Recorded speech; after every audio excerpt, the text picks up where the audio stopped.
प्राणधर सुंदर साथ जी, चितौनी के प्रारंभ करने से पहले मैं कुछ बातें आपसे कहना चाहूँगा कि चितौनी का प्रारंभ जो है बौद्धिक धरातल से होता है।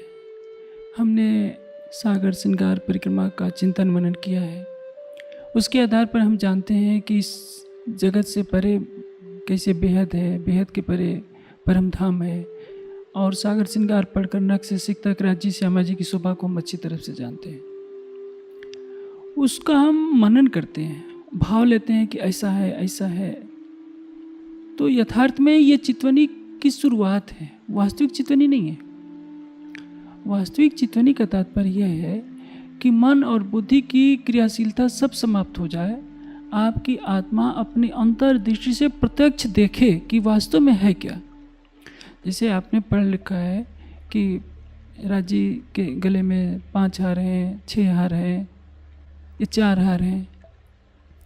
वो महामती जी ने देखा है और राज जी ने अपने आवेश स्वरूप से वर्णन करवा दिया है। अब हमें उसी को पुनः अपने हृदय में धारण करना है, क्योंकि वाणी के ज्ञान से हम इतना जानते हैं। प्रत्यक्ष तो हम देखे नहीं, लेकिन वो दिखेगा तब जब हमारे अंदर विरह प्रेम हो, राज जी की कृपा हो, और उसको पाने के लिए हम चितवनी करते हैं। जैसे जैसे विरह प्रेम आएगा, विरह आएगा तो मन और बुद्धि के धरातल पर, जब प्रेम आएगा तो आत्मा के धरातल पर। आत्मा का संबंध प्रेम से है। उस विरह को प्राप्त करने के लिए ही मन और चित्त के धरातल पर जो ज्ञान धारा हमारे है, अंदर है, जीव के अंदर प्रवेश कर चुकी है कि परम धाम ऐसा है, राज्य श्यामा जी ऐसे हैं, उसको हम देखने का प्रयास करते हैं अंतःचक्षुओं से। विरह के आंसू जब आने लगते हैं, मन संसार से अलग हो जाता है, बुद्धि चिंतन में विवेचन सब समाप्त कर देती है, तो आत्मा अपने मूल स्वरूप को देखने लगती है, राज्य श्यामा जी की शोभा को देखने लगती है, परम धाम को देखने लगती है। यही वास्तविक चितवनी है। और राज्य ने ये अनमोल विधा हमारे लिए दी है कि संसार में रहते रहते हम परम धाम को साक्षात देखें। आप देखो, औरों को दिखाओ। ये स्वर्णिम अवसर हमारे लिए है। दुर्भाग्य है कि पिछले लंबे समय से एक ऐसा अंतराल आया है जिसमें चितवनी की जगह कर्मकांड की प्रधानता हो गई है। अब बहुत खुशी की बात है कि सुंदर साथ की इसमें दिन प्रतिदिन रुचि बढ़ती जा रही है, और ये शुभ संकेत है कि अब हमारा समाज अंगड़ाई ले रहा है, जागने की तरफ तेजी से बढ़ रहा है। 2-3 बातें मैं और कहना चाहूँगा कि शरीर से परे होना बहुत ज़रूरी है। आपने अभी तक में सुना होगा किस तरह से देवचंद जी चितवनी में देख रहे थे कि मैं ब्रज में मेरी सुरता गई है और मैं राधा के रूप में कृष्ण जी के साथ मैं घुगनी का प्रसाद खा रही हूँ, लेकिन हाथ टकरा गया। खाने के उसी भाव में हाथ टकराने से उनको शरीर का आभास हुआ और उसके साथ ही उनकी सुरता टूट गई। जो दर्शन हो रहा था वो दर्शन लीला भी बंद हो गई। इसलिए जब आप चितवनी के लिए बैठिए तो शरीर बिल्कुल हिला डुले नहीं। इसका परिणाम यह होगा कि शरीर से ध्यान हट जाएगा। आपका शरीर से ध्यान हटेगा तो आपके मन, चित्त, बुद्धि, अहं के अंदर जो तारतम्य वाणी का ज्ञान विद्यमान है, राज्य श्यामा जी को देखने के लिए जो ललक विद्यमान है, केवल वह रह जाएगी और वो धीरे धीरे विरह में परिणित हो जाएगी।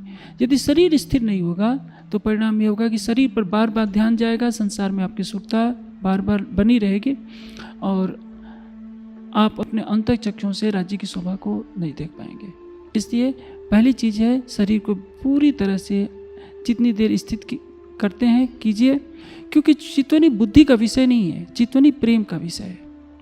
अपने बुद्धि के दरवाजे को बंद करना होता है। जब आप आखिरी मंजिल पर जब चढ़ाई चढ़ रहे होते हैं तो मन और बुद्धि के सारे द्वारों को बंद कर दीजिए, केवल अंतःचक्षुओं से देखने का प्रयास कीजिए, क्योंकि आगे की मंजिल केवल प्रेम की है। वहाँ मन बुद्धि का खेल नहीं रहेगा। मन बुद्धि का खेल तब तक रहेगा जब तक संसार से आप हटने का प्रयास कर रहे हैं और संसार की जगह अपने हृदय मंदिर में राज्य श्यामा जी को विराजमान करना चाहते हैं। शरीर को स्थिर कर दीजिए और ये भाव लीजिए कि आप इस संसार में है ही नहीं, आप तो आत्मा है जो परात्मा का श्रृंगार लेकर के बैठी है, और उसी आत्मभाव से परात्मा का श्रृंगार लेकर के आपको मूल मिलावे में चलना है।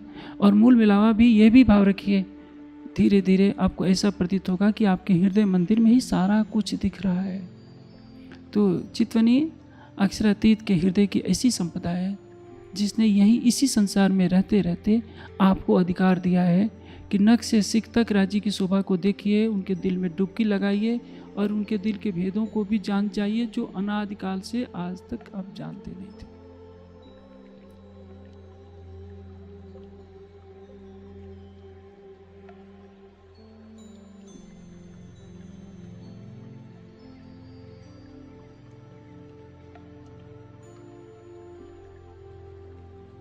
आप एकाग्र होकर के बैठ जाइए। मैं थोड़ा थोड़ा बोलने का प्रयास करूंगा। जब मैं चुप हो जाऊं तो इसका अर्थ यह है कि जो मैंने बोला है उस शोभा को देखने में अपने को लगा दीजिए। मन से, बुद्धि से कुछ सोचिए नहीं।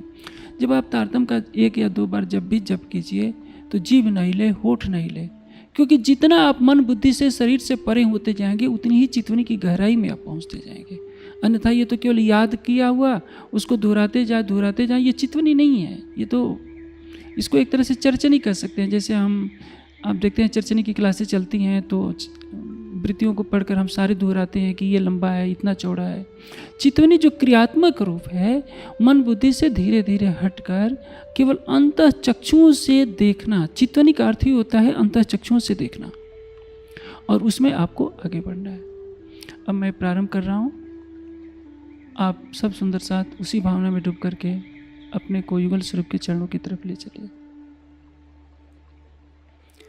अब मैं तारतम का मौन जप करते हुए सतगुरु महाराज या घुमट जी की सेवा का ध्यान कर रही हूँ।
मेरे सामने सतगुरु महाराज का स्वरूप प्रकट हो गया है। मैंने उनके चरणों में प्रणाम किया और उनके साथ मेरी आत्मा परात्म का श्रृंगार लेकर के परात्म के भाव में चलना प्रारंभ कर रही है। अष्टावरण युक्त इस 14 लोक के ब्रह्मांड को पार किया। आगे शून्य, महाशून्य, जिसमें आदिनारायण का स्वरूप दृष्टिगोचर हो रहा है। अब मैं सुमंगला चिदानंद लहरी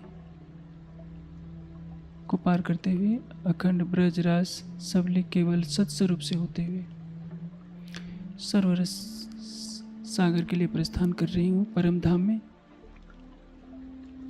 बड़े रंग की हवेलियों को पार करते हुए सर्वरस सागर की शोभा को देखते हुए पुनः बड़े रंग की हवेलियों को पार कर रही हूँ। आगे छोटी रंग 4 हार हवेली, वन की नहरें, मानिक पहाड़ की हद में बड़े वन मधुबन की शोभा। आगे जवेरों की नहर, सामने केल पुल, बाईं तरफ मुड़कर पाल से होते हुए पाट घाट पर आ गई। पाट घाट में यमुना जी के जल में मैं स्नान कर रही हूँ। अति सुंदर शोभा। यमुना जी का जल दूध से भी उजला, मिश्री से भी मीठा।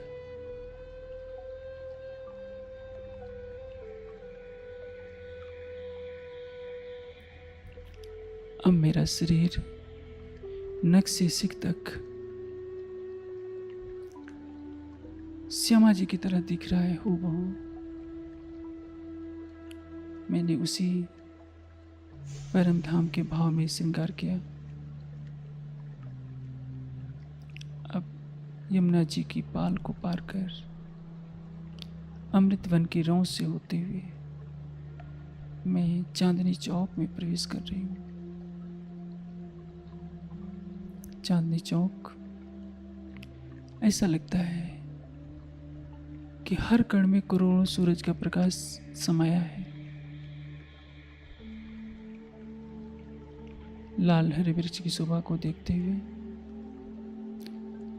मैं सीढ़ियों पर चढ़ रही हूँ। सामने जमीन से एक भौम ऊंचा रंगमहल चबूतरे पर दृष्टिगोचर हो रहा है। 9 भौम 10वीं आकाशी का। मैं मुख्य द्वार पर पहुंची। दीवार से लगते हुए दोनों तरफ चबूतरे, सिंदूरिया रंग की चौखट। मैंने अंदर प्रवेश किया। आगे 28 स्तंभ का चौक पार करते हुए मैं रसोई की हवेली में प्रवेश कर रही हूँ।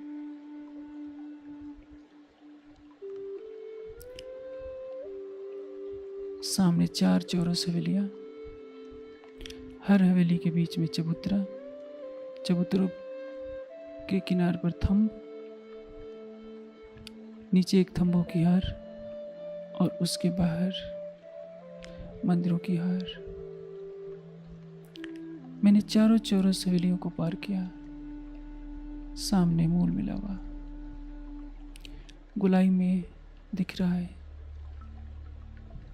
5 नीलवे के थंबों से होते हुए मैं अंदर प्रवेश कर रही हूँ। आगे मंदिरों की हार, पुनः थंबों की हार।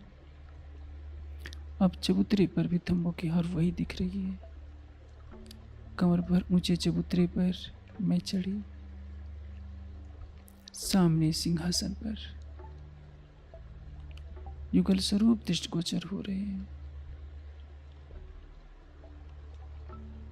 मेरी दृष्टि सिंहासन पर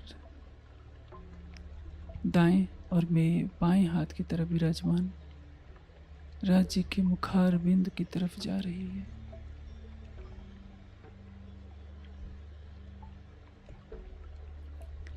अति सुंदर किशोर स्वरूप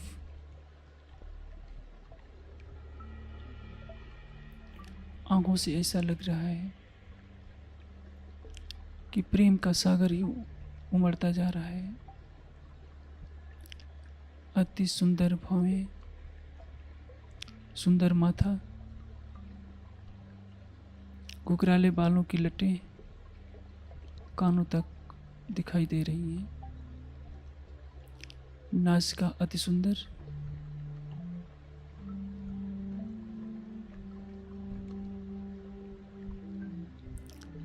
पतले होठ, गुलाबी आभा लिए हुए, मुस्कुराता हुआ मुख,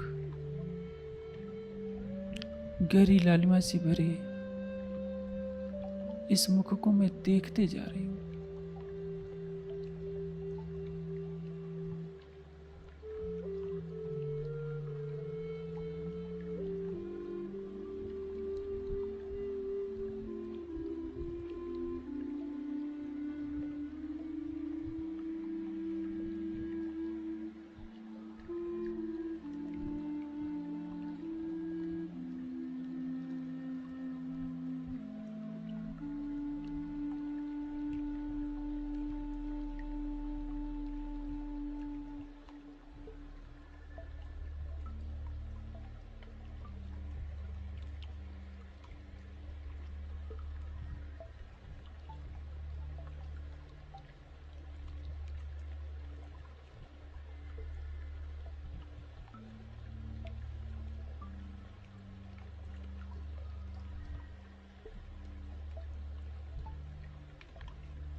अब मैं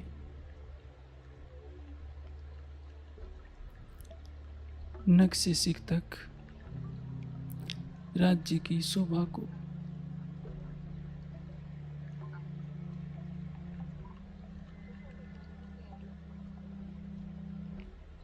एकटक देखे जा रही हूँ।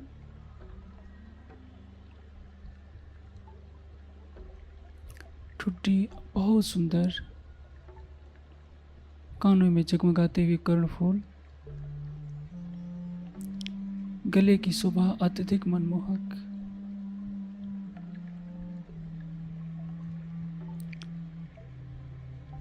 गालों की ललाई को देखकर मेरी आत्मा मंत्रमुग्ध हुई जा रही है।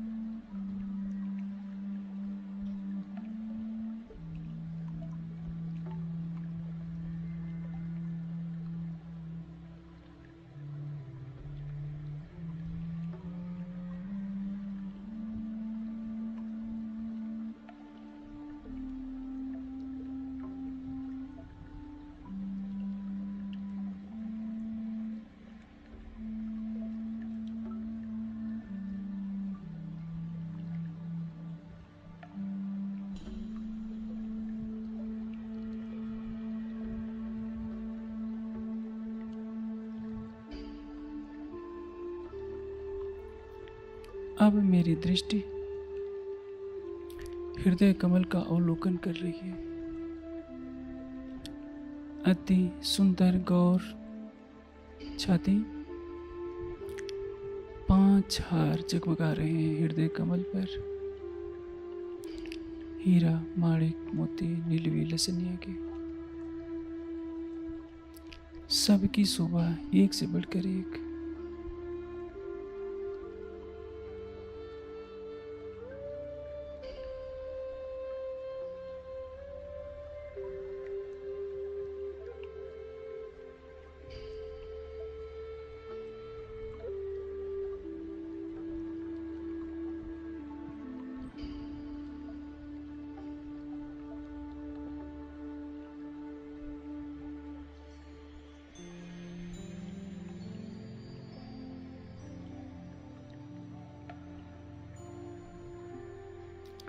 राज्य ने जो सिर पर पाग बांध रखी है सिंदूरिया रंग की, उसमें तरह तरह के नग जगड़े हुए हैं।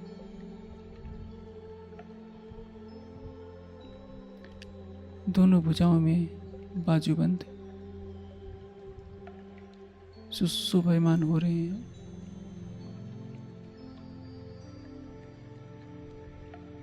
कलाइयों में पहुंची, अंगुलियों में मुंदरियां दृष्टिगोचर हो रही है। बहुत कोमल और पतली अंगुलियां हथेली कमल के फूल की पंखुड़ी को भी लज्जित कर रही है। लालिमा से भरपूर उसकी कोमल पतली रेखाएं जगमगा रही हैं। नाखून ऐसे दिख रहे हैं जैसे लगता है गुलाबी आभा लिए हुए एक एक नाखून में करोड़ों सूरज समा गए हों।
राज जी ने श्वेत रंग का ऐसा बागा धारण किया है जिसकी उज्ज्वलता के सामने दूध भी नतमस्तक हो जाए। ऐसा लगता है कि उसके हर धागे में नग जड़े हैं। कमर में नीले पीले रंग का पटका बंधा है, कंधे पर आसमानी रंग की पिछोरी और नीचे केसरिया रंग का चूड़ीदार पजामा नुमा वस्त्र धारण कर रखा है।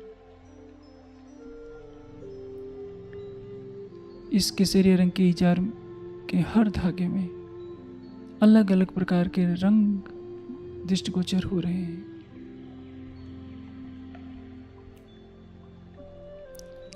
पैरों में झांझरी, घुंघरी, कांपी और कड़ला की शोभा।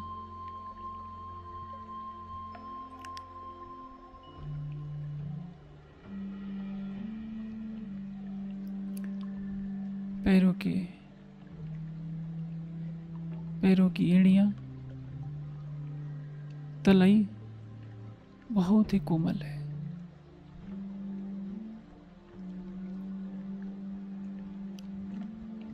मैं अंगूठे और अंगुलियों की शोभा को देखते हुए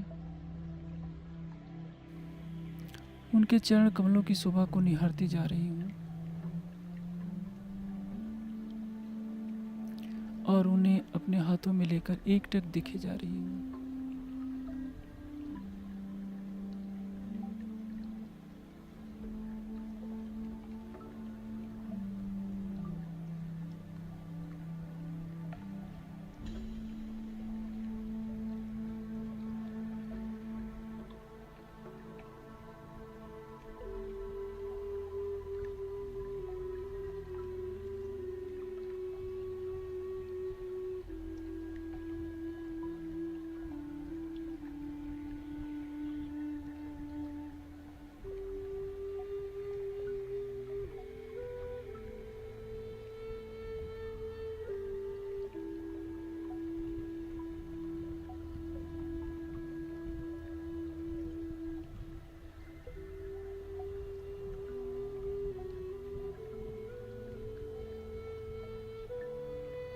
अब मैं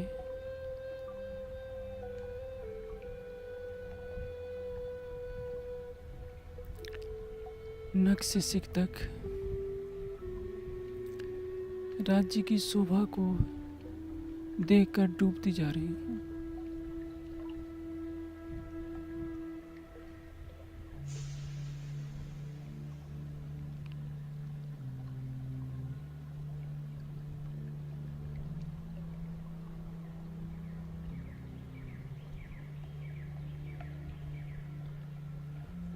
अब मेरी नज़र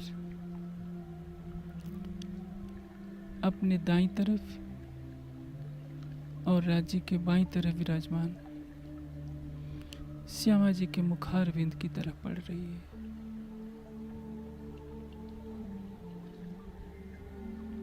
श्यामा जी का मुखारविंद किशोरावस्था का अति गहरी लालिमा से भरपूर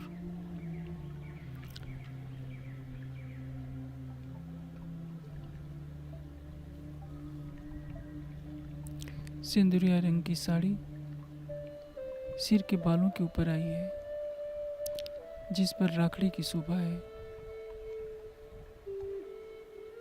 कानों में पानड़ी और नासिका में लाल मानिक से जड़ा हुआ अति सुंदर आभूषण शोभायमान हो रहा है। श्यामा जी के नेत्र प्रेम और आनंद के सागर उड़ेल रहे हैं। मैं उनके नेत्रों, पतले पतले गहरी लालिमा वाले होठों और अनार के दानों के समान जगमगाते हुए दांतों से युक्त मुख को बार बार देखे जा रही हूँ।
श्यामा जी के कानों में पानड़ी की शोभा, उनकी चोटी लटक रही है जो साड़ी के बाहर से भी दिखाई दे रही है। काले रंग का श्याम रंग का ब्लाउज,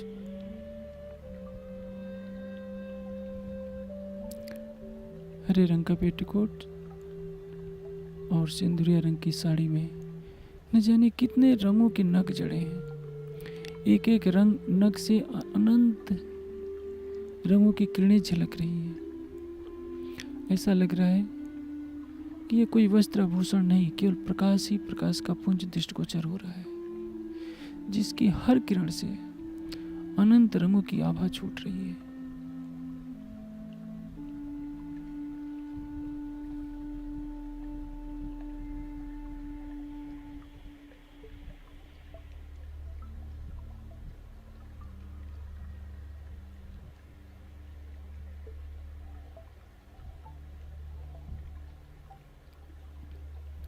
अब मैं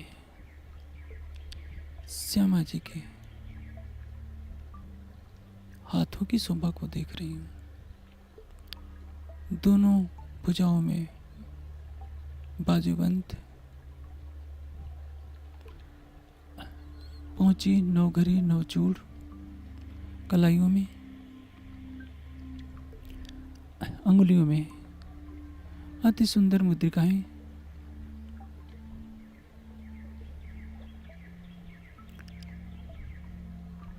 हाथों की हथेलियां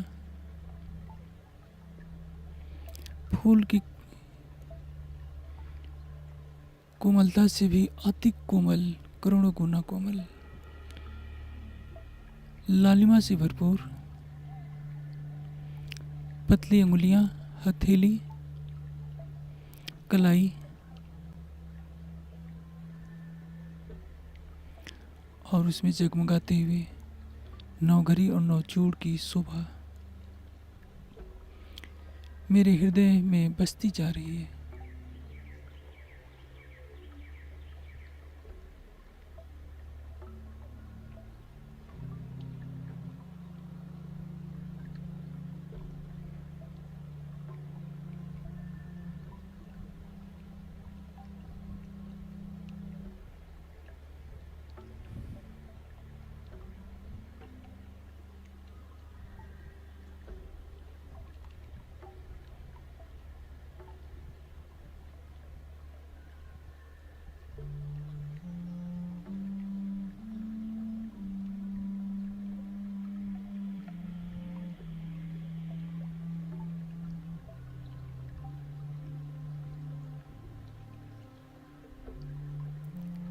श्यामा जी के वक्षस्थल पर 7 हार जगमगा रहे हैं।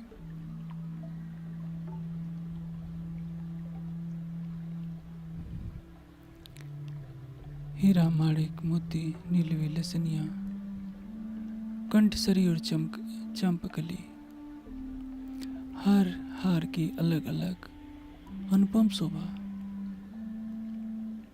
सब में फुम्बक लटक रहे हैं।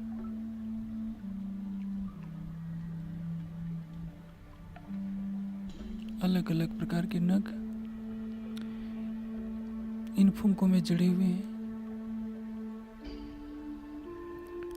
मैं इस अनुपम शोभा को देखे जा रही हूँ। श्यामा जी का मुस्कुराता हुआ मुख मेरे धाम हृदय में अखंड होता जा रहा है।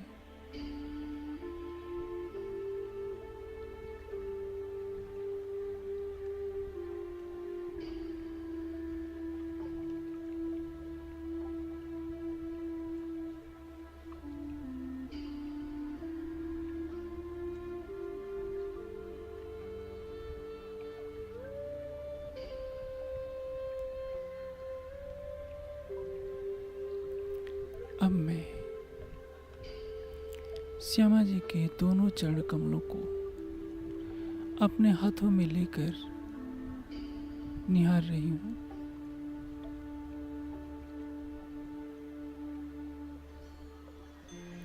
कितने कोमल ये चरण कमल।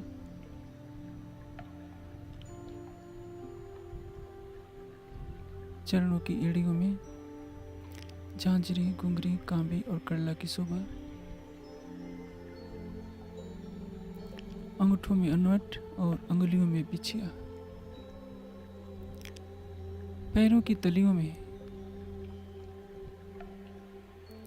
रेखाएं भी पतली पतली अति कोमल दिखाई पड़ रही है। दोनों चरणों के पंजे और एड़ियां बहुत कोमल।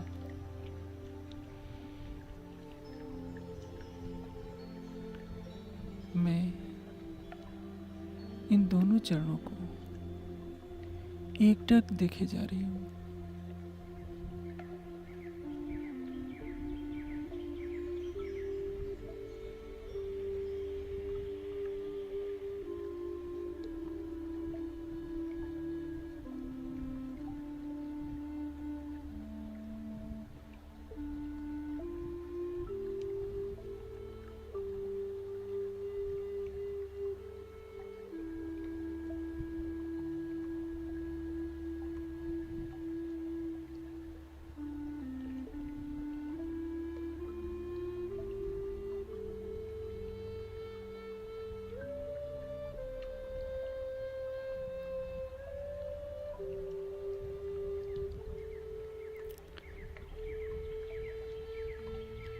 अब मेरी दृष्टि सिंहासन पर विराजमान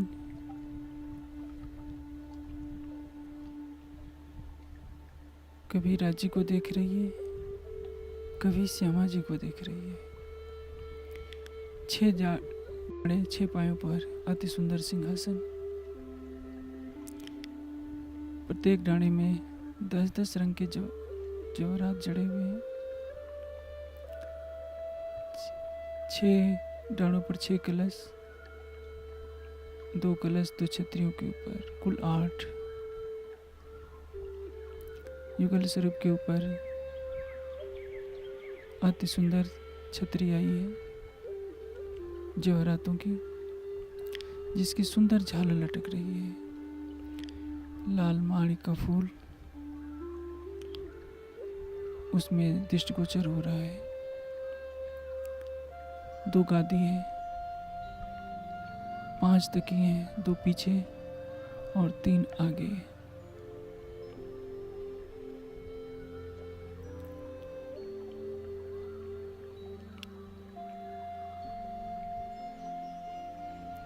मैं कभी श्यामा जी को देख रही हूँ तो कभी राजी को। अति सुंदर पश्चिमी गिलम बिछी हुई है। चबूतरे के ऊपर उस गिलम के ऊपर बीच में कमल के फूल की आकृति बनी है, जिस पर यह सिंहासन रखा है। सब सुंदर साथ आपस में इस प्रकार सट सट कर बैठे हैं कि कहीं भी अंगले घुसने की जगह नहीं है। मुझे अपनी परात्म भी उन्हीं में दिख रही है। लग रहा है कि मैं भी उनके बीच में बैठी हूँ और एक टक अपने प्राण वल्लभ युगल स्वरूप को देखे जा रही हूँ।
मुझे ऐसा लग रहा है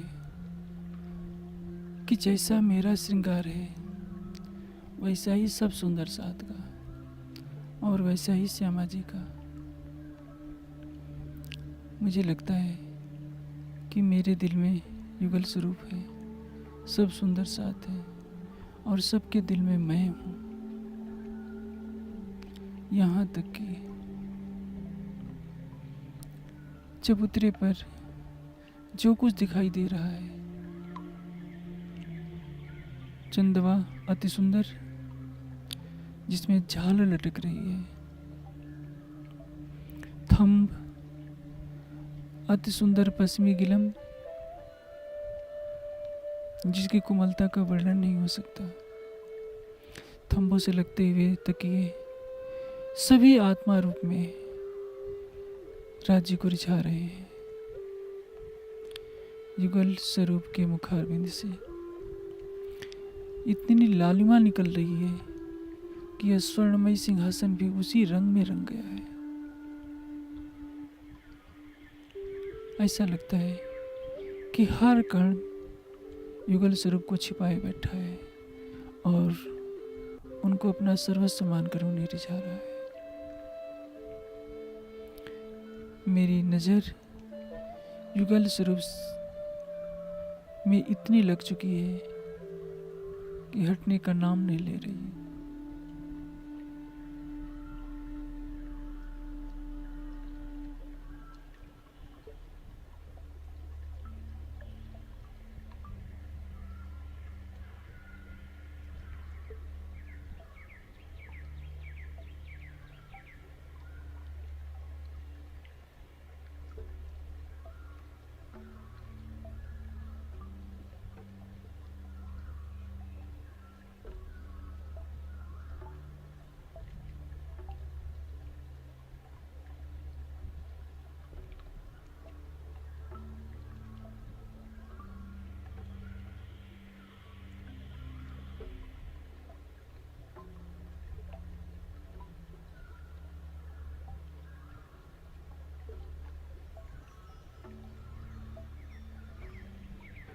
मैं युगल स्वरूप के मुस्कुराते हुए मुख को बार बार देख रही हूँ और अपने धाम हृदय में अखंड करती जा रही हूँ।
अब मैं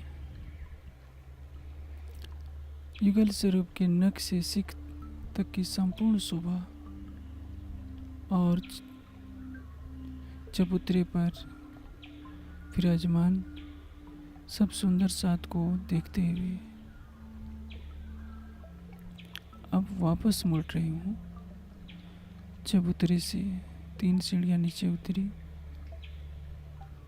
आगे 4 चौरस हवेलियाँ, इस गोल हवेली को पार करने के बाद 4 चौरस हवेलियाँ दिखाई पड़ रही हैं। उनको पार किया, 28 स्तंभ का चौक, मुख्य द्वार, दाएं बाएं चबूतरों की शोभा को देखती हुई सीढ़ियों से नीचे उतर रही हूँ। 100 सीढ़ियाँ नीचे उतरी, चांदनी चौक, सीधे अमृत वन से होते हुए मैं पाट घाट आई। पाट घाट से केलपुल, अब केलपुल से मैं पुनः